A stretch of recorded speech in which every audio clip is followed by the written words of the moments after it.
I've had enough. We're getting a divorce. You stole the $1,500 I've been sending, didn't you? Taylor, my husband erupted in anger as soon as he came home from work. Confused and unable to grasp what was happening, I watched as Taylor, his face flushed with rage, continued accusingly. I just got a call from Walter. You haven't been sending them any monthly allowances and you didn't even celebrate your new baby. All this time, you've been using the money I gave you for whatever you pleased, haven't you? Of course, I had been sending monthly allowances to Walter and his family. In fact, I had just given them a gift for their newborn today.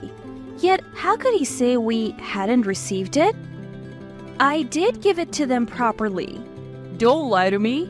No matter how much I denied it, Taylor wouldn't listen to my words. Listen, from now on, I'm not giving you any more money for living expenses. I'll forgive you only if you take a baby shower, gift to Walter and his family. If you don't, I'm fine with us getting a divorce. Fine, let's get divorced then. What? Ignoring Taylor's surprise, I left the house. I had been working part-time at a supermarket, struggling to support our tight family budget. Despite managing the household finances and even sending money to Walter's family, being treated like a thief was unbearable.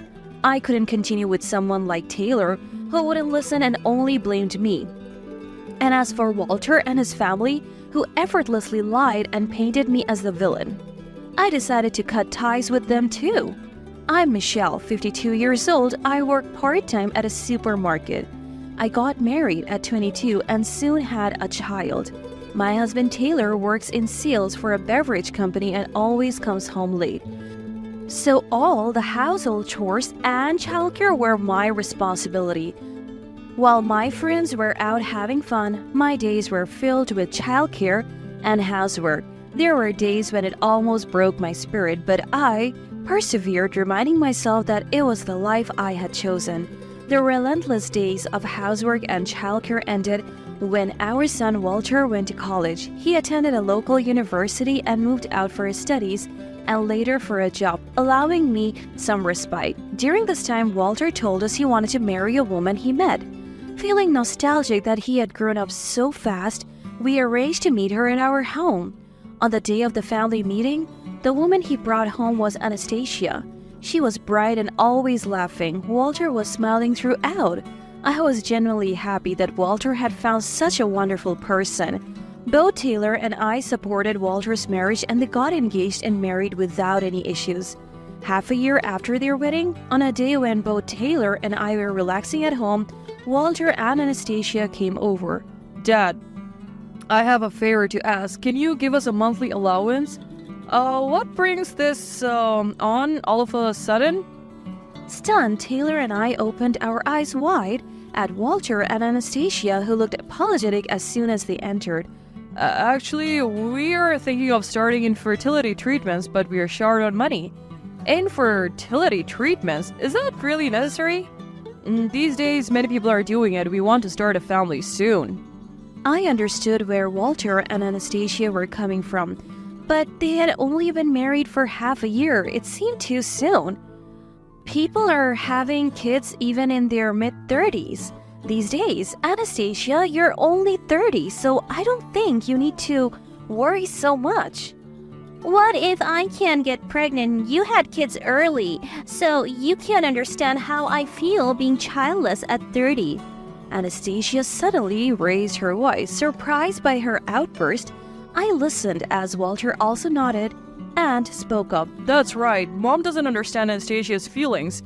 We're anxious, so we want to start the treatments as soon as possible. Dad, you agree, right? You want to see your grandchildren, don't you? Yeah, I understand. We'll help as much as we can. Thank you. Taylor nodded in agreement with Walter. If Taylor was fine with it, then it wasn't for me to say otherwise. But then Taylor said something shocking. Then take $1,500 out of our living expenses each month and give it to Walter. What? From our living expenses? That's impossible. Taylor gives me $1,000 every month. From that, I pay the mortgage and Taylor's car loan along with other living expenses. $1,500 for an allowance was never enough in the first place, but Taylor glared at me. What? Haven't you been saving any of the leftover living expenses? You didn't spend it all, did you? That's not it, but with the loan repayments and everything, there's no room for extra. No room? Managing the household is your job. You're useless. Always wasting money. That's why we have none. I won't pay any more than this. Taylor refused to listen and went back to his room. It was unbelievable. Even the $1,000 a month was tough without being frugal. And now he expected me to give an allowance from our savings? However, once Taylor decides something, he won't listen to anyone. Stunned, I watched as Walter stood up glancing at me. Then, Mom, please take care of it? Saying this with a mischievous smile, the two of them left our house, but what could I do? I started a part-time job at a local supermarket. Every day was a struggle with the new job, but I worked hard to make ends meet for the living expenses and the allowance for Walter and his family. I even added money from my earnings to just barely manage both. Yet the stress kept building as Taylor came home drunk almost daily, claiming it was for socializing. If only he saved that money, life would be easier, but bringing it up only led to arguments. I had no choice but to manage without relying on Taylor. Half a year later, by chance at work, I ran into Walter's childhood friend Sophia. Michelle, long time no see. Is that you, Sophia? How have you been? Exchanging greetings, Sophia smiled. By the way, Walter is doing amazing, right? He got a good job. What, Walter? He's just at S Corporation, nothing extraordinary. Really? I thought he was earning well since he went on several overseas trips recently. Overseas trips? Confused, I watched as Sophia pulled out her mobile phone. Here, I saw these photos on social media and was so envious. The photos Sophia showed me were from a resort hotel abroad, among many other pictures indicating travel to several countries over the past few months. It didn't make sense. They said they needed money for infertility treatments, but how could they afford overseas trips? Determined to uncover the truth, I headed to Walter's house. Is the social media account Walter's? Why have you been going on overseas trip? Where did the money come from? Walter and his family looked awkwardly at each other. We won it in a lottery. We entered a contest never thinking we would actually win. Yeah. Anastasia is just really lucky. Really? Winning that many times doesn't sound right. It's true, just a coincidence. Walter and his family were clearly flustered. I couldn't help but think, were they using the monthly allowance for these trips? So, how's the infertility treatment going? Oh, yeah, it's going well. Your help has been a lifesaver. Which clinic are you going to? The M clinic near the station? They couldn't give me clear details about the treatment. Normally, there are subsidies and support for infertility treatments. Was $1,500 a month really necessary? It was hard to imagine any treatment costing that much. My doubts about Walter and his family only deepened. About a year later, Walter and his family had their long-awaited first child, a beautiful baby girl. Taylor and I were overjoyed. However, Taylor was too busy with work to visit the hospital, so I was the one to deliver the baby shower gift. I was left to decide on the baby shower gift, so after much thought, I chose a gift card. Thinking it would be useful for them with all the upcoming expenses, I felt a gift card would be the most practical choice. When I arrived at the hospital, Walter was happily holding the baby. Walter, Anastasia, this is a little something for the baby shower. Thanks. Is this a gift card? How much? $30,000. I hope it helps a bit with the child-rearing expenses. $30,000? Their faces clouded over when I mentioned the amount. Is something wrong? No, nothing. Their sudden cold attitude puzzled me, but I had to leave for my part-time job. Wondering if I had said something wrong, I headed off to work. Returning home, I found Taylor unusually already there, and he immediately started shouting. Didn't you go to give the baby shower gift today? Yes, I did. Don't lie. I couldn't understand why Taylor was so angry until he, red-faced, accused me. I just got a call from Walter. You didn't give them the baby shower gift, and you haven't been increasing their monthly allowance. You've been spending the money I gave you however you want. What are you talking about? I did give it to them. I'm disappointed in you. Stealing from Walter's family? They were crying, saying how stressed they were because they couldn't afford the infertility treatment. Aren't you ashamed as a parent? But I have been giving them the money.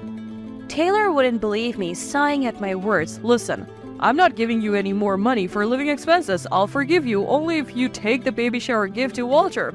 Use your own money, got it? Taylor's words made me think clearly. Why does he only believe Walter? Fed up with Taylor's self-righteous condescending attitude and Walter's family lying and trying to discredit me, I made up my mind. Fine, I'll leave. Leave? Yes, you don't have to forgive me. Taylor was shaking with anger. Do you realize what you're saying? I could divorce you. Okay, let's get divorced. Taking the opportunity of Taylor's permission for a divorce, I left the house. 2 weeks after leaving, I kept getting calls from Taylor after work. Just as I was about to block his number, I accidentally answered his call. Hello?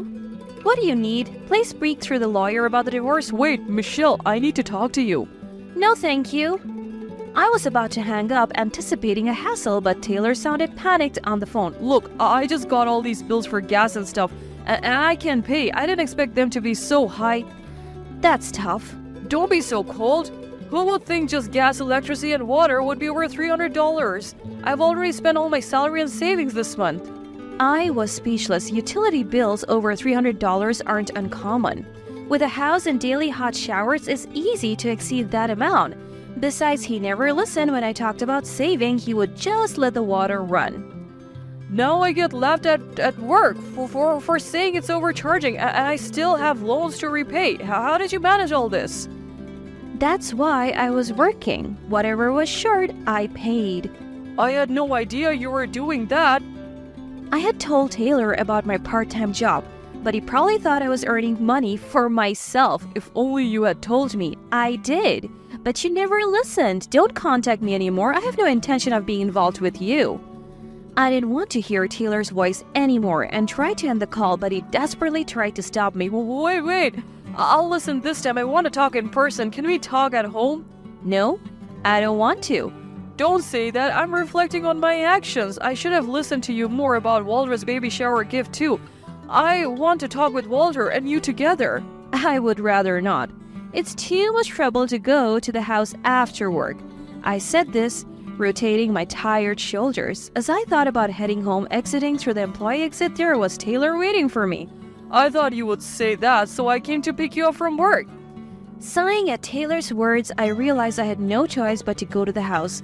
When I arrived, Walter and his family, looking a bit flustered, were there. Mom, it's been a while. Ignoring Walter's words, I took a seat. So what's this meeting about? I want to go home soon. Don't be like that. It's about the allowances for Walter and his family. Michelle, you said you sent them, right? Yes, I definitely sent them. Walter and his family raised their voices at this. No, that's a lie. We really didn't receive anything. Can you still say that after seeing this? I pulled out the transaction records from my bag, showing clear evidence of transfer to Walter's account. This is... Walter? What's this about? Ignoring Walter's stammering, I took out an envelope from my bag. It contained detailed records of Walter's activities over the past 6 months. Walter, you were traveling abroad. You weren't undergoing infertility treatments at all, were you? You just wanted money for fun, right? What is this? It's an investigation report from a private investigator. Over the past 6 months, you have traveled 4 times domestically and internationally. Seems like you have plenty of money. Walter and his family started sweating, while Taylor's face turned red. You deceived me, scamming your own parents? Shame on you. Give back the baby shower gift. We don't have that money anymore. We were short on cash. Walter, realizing he couldn't justify his actions, started to get angry. We overspent and struggled with repayments. The baby shower gift was only $30,000 only, not enough, so we pretended not to receive anything from Mom to get more. I'll never deal with you again. Don't contact me even if you struggle financially with child rearing. Just a little lie, and you make such a fuss. We're family. This shouldn't be a big deal. I was appalled at Walter's reasoning. Didn't he know that lying for money even in a family is fraud? We have plans. We want to build a house. We're family, so forgive us this much. No way. You're disowned. Wait, please. Yes, Walter did wrong. I'll speak sternly to him. Please forgive us. Anastasia pleaded, but Walter confronted her. Why are you blaming me? It was all your idea. What? Don't make things up. You said we could get money by claiming it was for infertility treatments. As Walter and his wife started arguing, Taylor clenched his fist. Enough. Both of you are to blame. Never step foot on our property again. Taylor was visibly furious, probably expecting ongoing financial support. Walter and his family could only hang their heads in silence. I was wrong. I should have trusted you. I'm sorry. Can we start over? Taylor turned to me apologizing. I had never been apologized to by Taylor in our entire marriage. Maybe the old me would have forgiven him just for these words, but now my feelings for Taylor had completely cooled. No matter how many times you apologize, I won't come back. I've already filed for divorce. We're strangers now. Don't say that. Life's been hard without you. Look at this mess.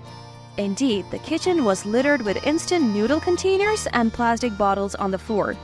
It was a stark contrast to when I was there. So what? You want to bring me back to do the housework? I'm not a housekeeper. That's not the point, but I can't manage without you, Michelle. Taylor's words only prompted a sigh from me. It seems I had always been just a convenient woman around to do household chores. I can live without you. In fact, I can live better without you. But you're just working part-time, right? Your income can't be that great. You'll struggle, won't you? Living alone is much easier for me. I have my parents' home, so I don't need to worry about rent. Unfortunately, there is no benefit to living with you, so I am leaving. As I stood up, Taylor grabbed my arm. Wait, I'm really strapped for cash. Gas and water have been cut off. I can't survive. Why are you out of money? What did you spend it on? After you left, I thought $500 would be enough for living expenses, so I spent the rest on horse racing. I was astonished at Taylor's admission. He thought he would save on living expenses without me and spent it all on his hobbies? I owe him no assistance. If it's that bad, why not ask Walter for help? You're still his parent. We're broke too. Can't help.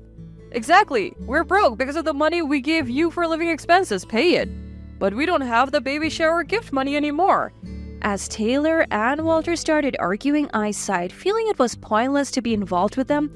I left amidst their quarrel. I blocked Taylor and Walter's number, severing ties.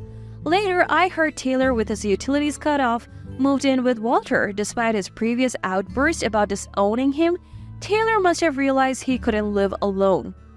Fork over some money for food. You supported us before, now it's your turn. Apparently, they fight daily about expenses. Taylor must have thought living with Walter would reduce his costs. Even after getting income, he didn't leave, eventually selling the family home. He squandered that money on horse racing too, a truly hopeless case. I'm glad I divorced him before his gambling addiction worsened. Anastasia must be the most troubled by this sudden cohabitation. Stuck with all the housework and dealing with Taylor's complaints, she's apparently venting a lot on social media. This was according to Walter's childhood friend Sophia. Anastasia, unable to divorce due to their young child and unable to work, is just accumulating stress. It's a pity, but she brought it on herself. After all, it was her idea to get money under the guise of infertility treatments. I'm currently at a hot spring. Ever since becoming single, the money I used to spend on living expenses and allowances has been piling up. I had always lived for my family. But now I'll spend my money and time for myself. Life is still long, and I intend to enjoy it to the fullest.